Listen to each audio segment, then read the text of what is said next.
press conference going right there. The background noise. See what happens, what they say. All right, ready? All right, guys. We are here right after UFC 229, and in shock a little bit. Yeah. I don't think anybody expected what happened. No.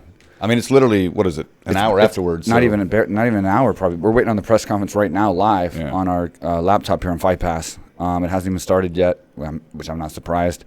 And we're going to get into that. My feelings toward what happened at the end from the information that I have so far, there's a lot of things that are unclear as of right now. But first, we're going to break down the fights real fast, do a normal recap. If something comes up here, we may get new information. But go ahead and lead us off, Mark. It's weird to talk about anything else. It's hard to talk about something else when this is like the biggest thing. And I know you guys want to hear. We're going to get to it. Trust me, I got a lot to say. But, I mean, even without that main event and all the shit that happened afterwards, the card was incredible, yeah. The fights were ridiculous. So let's start. So the main event started off with Waterson versus... Yep. Did I say main event? Yeah, main card. Sorry, no worries. I'm still... We're jacked up a little bit. I was about to fly to Vegas, man. A Red Bull. I'm sponsored by Red Bull. No, Waterson and Herrig fought. Herrig, I say that right? Pretty much went like we thought. Yeah. You know, decision. Honestly, nothing really ultra exciting in my eyes, but again, we did predict the win. Was that one of the only two fights we got right, I think? No. We just Khabib and... yeah, we got Khabib. Right. Well, we'll go through. Well, I'm just saying, from our predictions previously on the last podcast. The only one we lost was Volkov and OSP. Right. It happens. Because, switching, I might as well just go to the Lewis fight now. Oh, you're right. Yeah. With, dude, Derek Lewis was losing that fight pretty bad. I mean, they could have been 30-28. So Derek Lewis versus Alexander Volkov. I picked Volkov. You did as well. Yeah. And I think Volkov was the most well-rounded fighter. Sorry, I'm still still like, this is hard to talk after this freaking incident. We've been talking about this incident. Anyway, obviously Volkov was the more rounded fighter, and he showed it in the fight. I mean, he won the entire fight, I thought, like dominantly, like completely dominantly. And that was one of those rare cases where 10 seconds left, boom. Unreal, man. I think it was literally 10 seconds. Yeah, it must have been, 10, 12 seconds left in the round, so...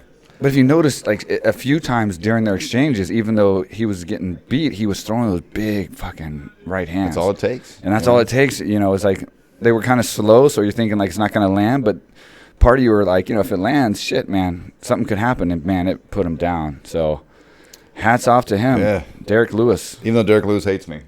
He does. You have beef with him. We'll get him on the podcast. I will say this.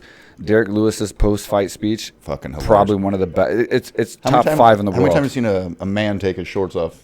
He took his shorts off. Why? And when Joe Rogan asked him why he took his shorts off, he said because his balls were hot. Yeah. Wow. Then he told him he wants to go smoke weed with him on his podcast. He said, "You want to smoke weed on my podcast?" And then he walked out as the number 2 fighter, and then he beat Volkov, who's an outstanding fighter. And then Joe Rogan asked him about a title shot, and he said, "Nah, I don't want no title shot. I ain't ready for none of that action." Literally. Yeah, I know. That's crazy. Dude, we got to get him to come. And he said he got to sit his ass down and go do some cardio. That is a top 5 post-fight speech ever, I think. We'll promise to them we will reach out. We're going to reach out to Derek Lewis for sure. Absolutely we will. And I think we're all Houstonians. He's going to do it for sure. Yeah. He'll definitely do it. I just want him to come here and train, actually, too. So. Yeah. What was the story with you? He gave you 3 middle fingers? Yeah, he just flicked me off 3 times on a post. On Dana White's post. I was like, kind of hurt. But he went on... Where did he make the... he went to your Instagram. No. Well, he tagged me in it. Like he tagged... And then on Dana White's post. Oh, gotcha. Over some Houston Texans, Dallas Cowboys. Oh, which, by the way, play in 16 hours. But got you. And then he gave you 3 middle fingers. There's your boy. So anyway, great win by him.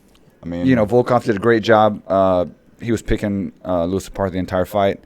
But unfortunately, Lewis, has that power. And for Volkov, it was too much. And he just... finished it. 10 seconds. I can't think of another fight where it ended that late in the 3rd round. Or especially round. A one-sided fight. Yeah. You know what I mean? Like a fight that was... Yeah. The guy was completely losing the entire fight, and then all of a sudden a dominant stoppage. Or not even stoppage, a dominant finish. Yeah. That was crazy. It was 10-8 the whole way. That's what I thought. I was going to be... Yeah. So that was the first time we jumped up. Of many. Yeah. But that was the first. That was the first, big rise of, UFC 229's main card. And that brings us to the next fight. Yeah. OSP versus Dominic Reyes. And I want to apologize to Dominic Reyes. I had no idea who he was before this. And we said that. We said we didn't know much about Dominic Reyes, and I felt bad about that because I was about to say that actually. I felt bad about that because you know, I know he's a good fighter and he had some UFC fights and stuff, but we definitely know who he is now. He fought very good. We lost that one. It was weird. I wonder how he fought very. I mean, he got a little tired toward the end, but I mean, he's kind of green, right? I mean, he's 9-0 or was 9-0. I think he's 10-0 now, if I remember correctly.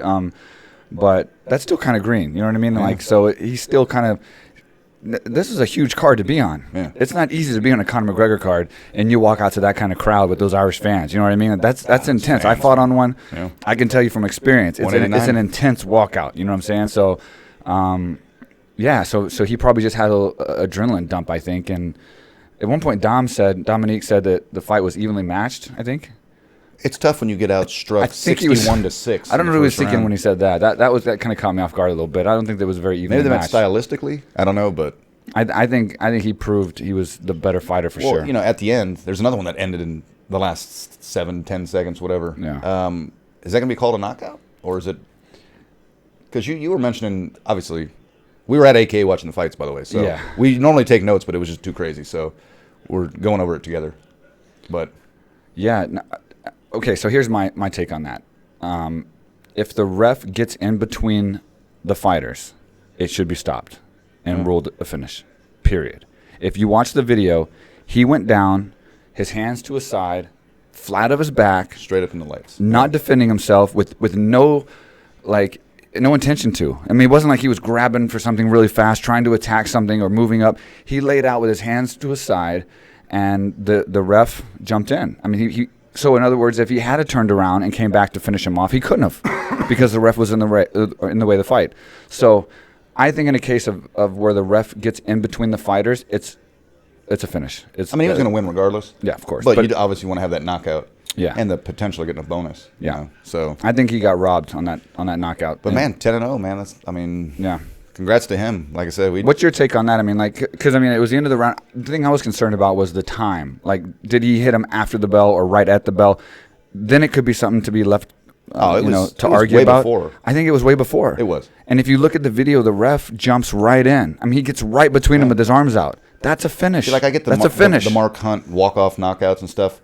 I think when Reyes hit him, he knew he was knocked out. Yeah, and if he had jumped back over the ref, then he would have been wrong. Yeah. Everyone would have said he was wrong for going back over the ref to hit him again. We always talk about how we appreciate whenever a guy's knocked out and you're not just hitting him 7 more times knowing he's already knocked. So I think that's what he was doing as well. I mean, regardless, he would have won. I think the ref thought it was an over 2. Yeah. I think he just once he got in there, he was just like, "Oh shit, what do I do?" Well, I mean, he wasn't. At the end of the round, was the horn going off? I think he got a little confused too, and then everyone got confused, and then all of a sudden now the round's over. Yeah. And so then they're just like, okay. It was a weird night. It was weird. UFC. So that was weird, yeah. And we're being weird too. Sorry, guys, man. This is my teammate Khabib, and we'll get to it in a minute. But so I'm like. Yeah, let's do the main. I'm really yeah. Yeah, so we're not going to talk right now. We picked Ferguson too, but man, dude, obviously it ended in the second round. Anthony impressed the hell out of me. I'll say that. Got Duke Rufus stopped fight because obviously Pettis broke his hand. Yep. And I know you appreciate that too. I mean, of course we wanted to see the fight go because it was one hell of a fight. I personally thought that Pettis was winning, so that's tough to see. I think Ferguson was doing good. I think I had him ahead for sure on the pressure, and he was picking him apart. Anthony was still doing some really cool moves and looking fresh and doing what he always does. He's a showman. He's Showtime. He's a showman. So it was close. I probably would say that Ferguson was winning the fight. Yeah, I think he did get knocked down 3 times in one round. I think he was putting pressure on, and I think he was landing the better shots. But I was impressed with Anthony. I think he showed that he's definitely in the top 10. I mean, he's in the top 10 already, but he's definitely higher up probably. And he had a great attitude afterwards. His rank, yeah. That's. And I think it was a good stoppage by his corner because you have a broke hand, dude. He shatters his hand and breaks it multiple times. He can't fight for another year and a half. He's gonna be out a lot of money. So at some point, you got to be smart. Good play by Duke Rufus, and I agree with that. So and he seemed cool about it. He was probably upset in the beginning, but he had a good attitude. Anthony's a great guy. He's a marketable guy. He's a very good showman, and he took it in stride and seemed to have a good positive attitude about it. And a hell of a fight, dude. That was a crazy fight. Well, I mean, we didn't even talk about that, but I mean, dude, that was a crazy, crazy fight. They threw everything they had at each other. Both bleeding like hell, man. It was brutal. Yeah, they were going after it, man. Oh, I will say though, I don't know if you have watched the fights, but man, Ferguson's got to work in his post-fight with Joe Rogan in the octagon. I don't know. It's weird when I don't know. It's kind of cringeworthy. Most of his speeches in any capacity aren't really my favorite. It's just I think he's trying to do something, but I just don't think he knows. I think he's kind of in between what he wants to do, so he's not fully committed. Yeah. And then he kind of comes up short. I don't think he's the type of person to be loud and boisterous and funny. And he's trying to be, but he and wants failing. to be because he knows that makes money. And that was just. But you can't take away the fact he is a good fighter. Oh, he's unbelievable. And I will say he does put a lot of pressure. He's got great cardio. He got rocked. Yeah. I mean, he got rocked, and he kept going. So, hats off to him for that. And yeah, I'm not gonna lie. I have no idea what happened in the prelims. Yeah, we got this for the main card. At 7 a.m. here. So and most people don't understand the show. We're not analysts anyway. Yeah. We're here to break down the fight, give our opinions on the main card, and talk about the main fighters and our experiences with or without them, if they've been here, whatever the case. And we're always right. But let's get into the main event because holy cow. Oh, buddy, can't believe you're not wearing it. Oh man, unbelievable. So I don't know where to start on that one. So I predicted a third round TKO stoppage. Now it was a fourth round tap to a crank, not a choke, but a crank. And then all hell broke loose. Now the fight was completely dominated by Khabib. The whole fight, another fight where he's never lost a round. He's still never lost a round. Completely dominated. He actually rocked and knocked down Conor McGregor on the feet. And people asked me. People said, "So what about Khabib stand up? Can he handle defensively against Conor and stay away from his punching?" And I was telling a lot of people that were asking me this. I'm like, look, you got to understand. AKA has built champion after champion from wrestlers, like from guys that don't have stand-up. DC, Kane, Luke Rockhold was a BJJ guy. Yeah. These guys came into AK with no stand-up or very little stand-up, and they became UFC champions. DC's a double champ, and they've won a lot of... Huh? I'm talking about UFC champions. He was never UFC champion. Yeah, but he's a champion too. Yeah. And he came in, again, with Fitch came in with wrestling, and I think he's only sparred one time before he came to AK. Wow. So, I mean, AK is the best at taking guys that don't have stand-up and giving them enough stand-up to win fights. And now we look at DC. I mean, he won the heavyweight title by knockout. This is a wrestler. You know what I'm saying? Mm-hmm. So, like I told these guys, I'm like, Khabib's getting better every day. There's not a better gym and a better camp he could be a part of to be getting better every day and working on his striking than AK. And that's why he's there. Yeah. That's why he's so loyal there. He's got the wrestling. He's got the Dagestani wrestling style that he has on the pressure and the cardio, but what he wants to get is that full, well-rounded style. And I think landing the most significant punch against Conor McGregor in that fight proved it, right? Did it not prove it? It was. You could tell, like you said, when he walked in, because he never looked in danger at all. All the strikes that Conor landed did nothing. Conor did land some decent strikes. He did, yeah, but not enough. I mean, it's just it didn't phase him. He didn't walk in doing his screaming and all that weird shit that he usually does. Yeah, Conor was shook. Yeah. He wasn't doing. He could tell. Conor was shook because, like I said before, the downside of when you play this part that Conor plays is if it doesn't work and you don't get your opponent shook like all these other guys, and they lose the fight before they ever walk out there, it backfires on you. Because now you're thinking like, shit, this guy is serious. Holy shit, man, he's not scared of me at all. Now I got to really beat him. You know what I mean? Now I got to actually beat this guy. He's not half broken before he walks out.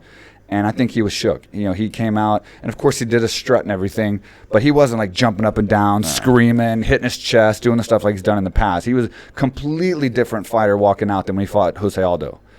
And Jose Aldo was a tough opponent as well, but you could tell he had Jose shook. Exactly, yeah. He had him emotional. I mean, I wouldn't say Jose was scared, but he was definitely shook. And like off of his... All of his psychological shit didn't mean anything until after the fight, I guess. Yeah, absolutely. Absolutely. I don't know exactly what happened. But so either way, for the fight, I mean, all we can say about the fight is it was exactly what we thought. Yeah. We didn't call it exactly. We didn't say it was going to be a neck crank. With the wrong... Yeah, which is crazy. I mean, Conor tapped from not even a choke. I mean, we were giving him shit for tapping from a choke. He tapped from a crank, and it wasn't even like the arm crank where it like breaks your jaw. You know what I mean? There's a crank that I do from the rear naked choke position where I have this like my forearm, the bone right there. I have it going across the jawbone here, and it'll literally crack your jaw, and you feel like your jaw's breaking. And I will go for that usually more than going under the chin because so many people defend against it. But he didn't even have that way. Like, he didn't have it that particular way. He had like a rear naked choke over the chin, and it was just a lot of pressure. And I think he was just feeling a lot of pressure, probably a little bit of pain, more panic than anything else, and he tapped. He gave up again for the 4th time. And I'm sure Khabib said something about it. And then all hell broke loose. You could tell Khabib was yelling outside the octagon. I think he was yelling at Dylan Dennis. So they were yelling back and forth. Then Khabib jumped over the cage, and then a fight ensued. I don't know the details of the fight, but it was definitely between Dylan and Khabib. Now, this is where we get into a little discussion, because I want to say first and foremost, I don't condone what happened. I think it's embarrassing for any of this stuff to happen. As far as when I say anything, I mean what happened tonight, what happened with Conor attacking the bus. Conor's at the press conference saying he would have murdered Khabib. Like, they let that slide. Yeah. You shouldn't say that you would have murdered somebody and that you would be in jail when you just got off of attacking a bus of innocent people by throwing metal objects through the window. Yeah. You shouldn't be allowed to say that in our country. You're a foreigner in our country, and if you got off of what could easily be considered a terrorist attack, you shouldn't be talking about how you would have murdered somebody. I apologize for what I've done.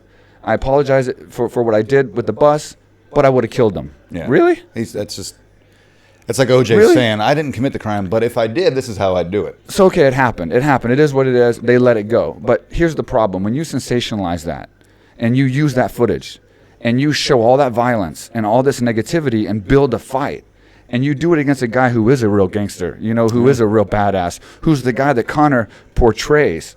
Conor portrays Khabib, right? Conor he's the actor in the UFC movie. Notorious and all that. He's the actor in the UFC movie that portrays Khabib. He's not a warrior. He's not a badass. He's not a gangster. He attacked a bus of 40 people. He taps from chokes. He's 1-3 his last 4 fights, by the way. He's not this guy that he portrays, but he convinces everybody he is. Khabib is. Khabib doesn't talk, but he's the guy that Conor acts like, right? And when you sensationalize this bus attack and constantly play videos and make Khabib look like what he did and embarrass him and shame his father, calling him a coward, allow Conor to basically say he would have murdered him, what do you expect? Yeah. I mean, what can you expect when you're? I would like to know what Dylan Dennis said to make him jump. I mean, in his best I don't know. moment of his I didn't know career. they had a beef, to be honest. Yeah. But what do you expect other than some more violence? Yeah, and that's what happened. And I will say this: I don't condone it. And again, I can't say that enough, guys. I'm not condoning any of this. I think it's an embarrassment. It's horrible for the sport.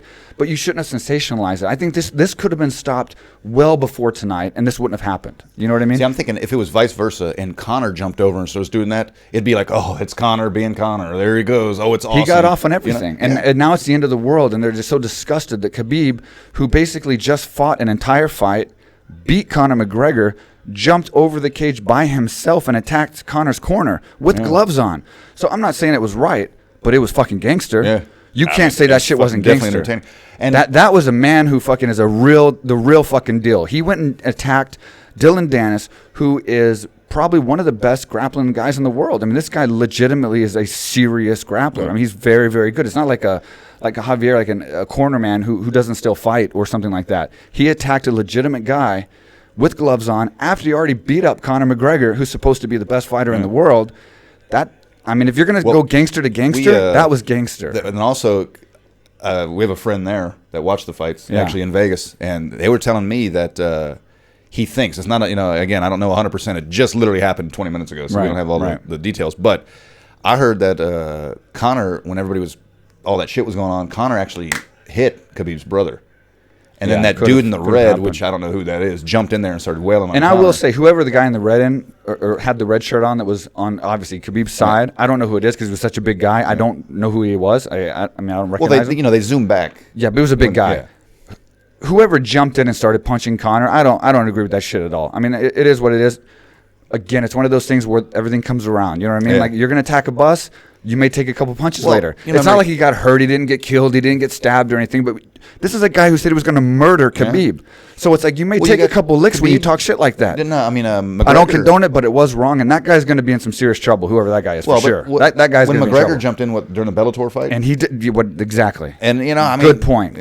It's just, he hit an official. Yeah. McGregor jumped over the cage or on top of the cage and actually hit an official, if I remember correctly, from Bellator. Yeah. And that was okay. I mean, how many times is McGregor going to get away with this, and they sensationalize all this, and then they come down on Khabib. And they're vilifying, And Khabib, you got to understand, all Khabib did himself was jump over the cage and attack somebody who was talking shit to him, who was a legitimate fighter, a legitimate BJJ guy, and after he had already beat up Conor McGregor when he wasn't fresh, that's all he did, which was wrong, but it was fucking gangster, and it showed that he's a true fucking warrior. He's the guy that Conor thinks he is, but all this other stuff that happened, Khabib didn't do that. Khabib didn't tell this guy to come in and fight Conor. He didn't orchestrate that. He didn't orchestrate any of the stuff that was going on in the ring and outside and all this other stuff. So technically, Khabib should be held accountable for jumping out and getting into Dylan Dennis's face, and that's it. And I don't think he should deserve a worse punishment for jumping out of the ring and attacking a fellow fighter who was talking trash to him more than Conor got for attacking a bus and injuring fighters that weren't even involved and they couldn't even fight. Yeah, and threatening that he would have murdered Khabib. I don't think he should get in as much trouble as Conor for that. I mean, I personally feel like Khabib should get a suspension for what he did. He should get definitely should get punished. But in a weird way, it's like he shouldn't because Conor didn't. You know what I mean? It's Conor did get punished. What did he get? He got. No, he didn't. I don't think he got suspended. He got. I don't think he got suspended by the commission, but I think he got probation or something, and he got. He got his hand slapped basically. Yeah, exactly. But I mean, you let these guys. Okay, so Dana at the weigh-in said multiple times, "Do not touch each other." Conor slapped Khabib as hard as he could on his hands and tried to kick him. Yeah. They let that go. They didn't say a word. Where's all these fines? Where's all these penalties? They let this stuff go. And then Khabib, does something, and now it's the end of the world, and the commentators are like, "This is a catastrophe. This is an embarrassment." Khabib did slap Artem or whatever and got away with it. He didn't get any suspension. But again, that's in the hotel lobby. That's not in the fight. Yeah, exactly. That's a hotel. Yeah. That's a personal issue. That should be dealt with by the police department. That's the not hotel a security gaming commission thing. That's its own thing. In an actual ring, though, you know what I mean, or an actual press conference or weigh-ins, that's a UFC's responsibility, and they sensationalize it. Like I said, and they can act like they're not. Condoning this, and they definitely don't. Trust me, Dana's probably sick over this, just like he was very sick over the Conor situation. But it's going to sell. Secretly, he likes it. Yes. I'm not saying he's going to like it or whatever, but they're going to sell way more pay-per-views now to watch that part. Everyone's going to want to know what happened. They're going to want to see the whole thing, how it unfolded. I'm kind of curious how I still can't talk. How the fans. I'm so jacked about all this. I left. You can see the thing. I left an Instagram post on my Instagram about what I thought about the situation, and it's going nuts right now. So check out my Instagram at Mike_Swick and share your thoughts on what I said initially following that incident. But it's how I feel, man. And Chuck Liddell made a post that was similar to mine. He basically said that it was an embarrassment what happened. I agree, and he said that this was not where the sport should be. But he also said when you sensationalize stuff like this and you allow people to act like this at the weigh-ins and break the rules and do these things, it's what's going to happen. You can't say that this is what. Builds fighters and gives them $40 million and expect guys not to do it. Not that I'm saying Khabib's doing it because of that. Khabib's just a real dude. And he's sitting there on the backside, keeping his mouth shut, having this fake real dude, this fake real gangster, talk. And he's just listening. But when push comes to shove, and it came time for Khabib to act, he beat the shit out of Conor McGregor, and then he jumped out of the ring and tried to beat up his whole corner. So it's like when it comes down to gangsters and men of their word and warriors, don't fuck around with Khabib, man. Don't fuck around I got with your Khabib. back. I don't see me jumping over the octagon to fight Conor McGregor for you. But in reality, that was a big guy though, and that wasn't that wasn't cool. And how was that any different? I'm not condoning that, and I'm not trying to talk trash about Conor in this situation. I mean, I don't think he should have tapped from that crank. I'm always saying I don't think you should tap from any choke. I think if you're a champion. And I can't. When you're making $40 million of a champion that is tapped. Go to sleep or break your jaw. You're making $40 million, man. Like put a fight on. You know what I'm saying? Go to the death. But either way, I still have respect for Conor. He's done a lot of stuff for the sport. Going back to the Derek Lewis, he could have tapped. He could have given up, but he fought to the very end. For probably what, $20,000 or something, $30,000. Oh, he's got to be at least getting maybe 50 or 60, 70. But not like $40 million. Number two, not $40 million. You know what I mean? I'd sleep with a shit ton of dudes for $40 million, just so you know. That's pretty gross. Yeah, actually, it's really gross for the dudes, but not for my wallet. Well, not for your wallet. Anyway, so my take is that I'm not any less of a fan of Conor as a fighter and a showman. Obviously, I got Khabib's back as far as being a fighter and what we said. I don't have anybody's back when it comes to the bus incident and when it comes to the fight after this match. I don't think Khabib did the right thing. I don't think his corner and everybody did the right thing from what I saw. But, I mean... And mind you, I'm sure y'all are going to comment and say what happened. You got to remember, we just saw it one time live and then came here and talked about it. So we missed a lot of things. And the bottom line is, I'm just saying, like, everybody is so into this hype of Conor being this gangster king. I'll kill people. I'll bring all my people from Italy. I'm sorry, Italy. Ireland. Jesus, I'm still, like, shook. Yeah. He's got me shook. I'll bring all my people from Ireland to come over and attack you on a bus, and we fight to the death. We've taken on the English Empire, all this stuff. Buddy, you can't do that to a real gangster, a real solid Dagestani guy who really grew up in the rough. You know what I'm saying? Like, Khabib don't fuck around. And I said this before this fight. I'm like, dude, this dude is serious. He's strong. He's mentally strong. He's serious. He's a serious dude. Don't fuck with this guy. And I think Conor learned. I think he humbled Conor exactly like he said he was going to do. If Conor's not humble after that fight, nothing's going to humble that guy. Because he got proven to be fake, if anything, I think, in that fight. We got to get...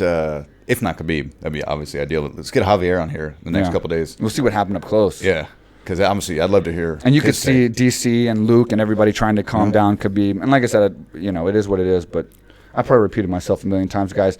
I'm just jacked up for the excitement, it's one hell of a win. It's great for him, great for the gym. I wish it hadn't went to that length and he just had a one, got the belt, lifted his hand up, and we could have just said, okay, great, Khabib won. I wish we didn't have this controversy to talk about and like comparing all this stuff, but it's just like, it is a double standard, man, and like I just hope that they're as fair to Khabib as they were to Conor. Well, I hope that people realize now Conor's legacy's done. He can't talk anymore. He's not this immortal. No. He's 1-4 his last fight. It's not even that. He can't talk anymore. He's not the gangster that he's trying to portray. Yeah. Khabib is, and he doesn't talk. McGregor's a beast at marketing himself, selling his whiskey and shit. The best. God bless he's him. The best, and he's done amazing things for the sport. But I'm still a fan of Conor. Don't get me wrong. Yeah. I'm still a fan of Conor. And whoever he fights next, I'll probably be a fan of his over the next guy, depending on who it is. But, it is what it is. And sometimes you fuck with the wrong person, just like in life.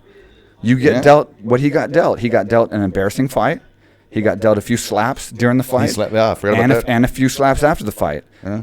That's what you get. And then his buddy touched him up a few times. It's called real world, it's just karma, I mean, it's what it is. So you talk all that trash. You say you're going to kill somebody. You call somebody's dad a coward. You attack a bus and hurt innocent people. Don't sit around like you're not going to get some kind of like backlash, especially when you're talking about a Dagestani warrior like Khabib. That dude's serious. He did that in a stadium full of Irish people. He jumped over there and attacked his corner. He doesn't care. Like, don't mess with that guy. I cannot remember when I've been this excited to see what happened, the aftermath. Because I was really my Instagram's going crazy. It's fucking I mean, I really want to know what the hell happened, man. So I'm sure in a couple days. Anyways, we'll wrap it up, guys, and keep it under 30 minutes this time. But sorry, man, we were so out of it, and this is probably a scramble of words. At least put it on for a second. It's a scramble of words, but this is my boy who did do his job tonight. Forget about the controversy. Looks ridiculous. Forget about all the other stuff. That's going to be handled. They're going to be punished. We don't have to sit here and bash them. Conor got punished. Khabib's going to get punished. It is what it is. But the fight, Khabib did exactly what I thought he was going to do, and he dominated. He did exactly what Vegas thought he was going to do. Who everybody thought was the king and the best fighter in the world, and he made him look like an amateur. Yeah, he really did. I mean, a little bit. We had 10 seconds to just talk. So. I do want to give props to Conor. He actually did pretty well on the ground. Yeah. I mean, considering he did. He's on top of him. I'll give him credit on that. But he still tapped. And he still tapped. But he did. He did impress me on him. He got up a couple times and he defended the ground a little bit. But all right, guys, we'll let you go. I know you guys want to catch up to all the latest news, the press conference, and everything else. So we'll be back soon with another podcast. And thanks for watching. Oh yeah, we're gonna end it. Boom. What's up, everybody? I am here in Thailand. This is the first time I've ever been here. Been dying to come here for years. The great Mike Swick. He's one of the big reasons he's been trying to pull me down here. What he built down here, AKA Thailand, is incredible. There's people here from all over the world.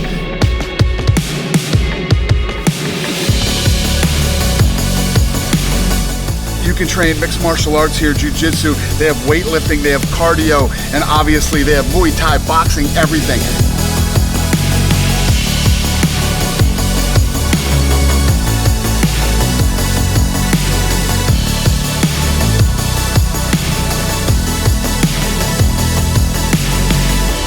I'm telling you guys, I know everybody wants to go to Thailand because Thailand's so cool, but you can't come to Thailand without coming to AKA Thailand. Come on.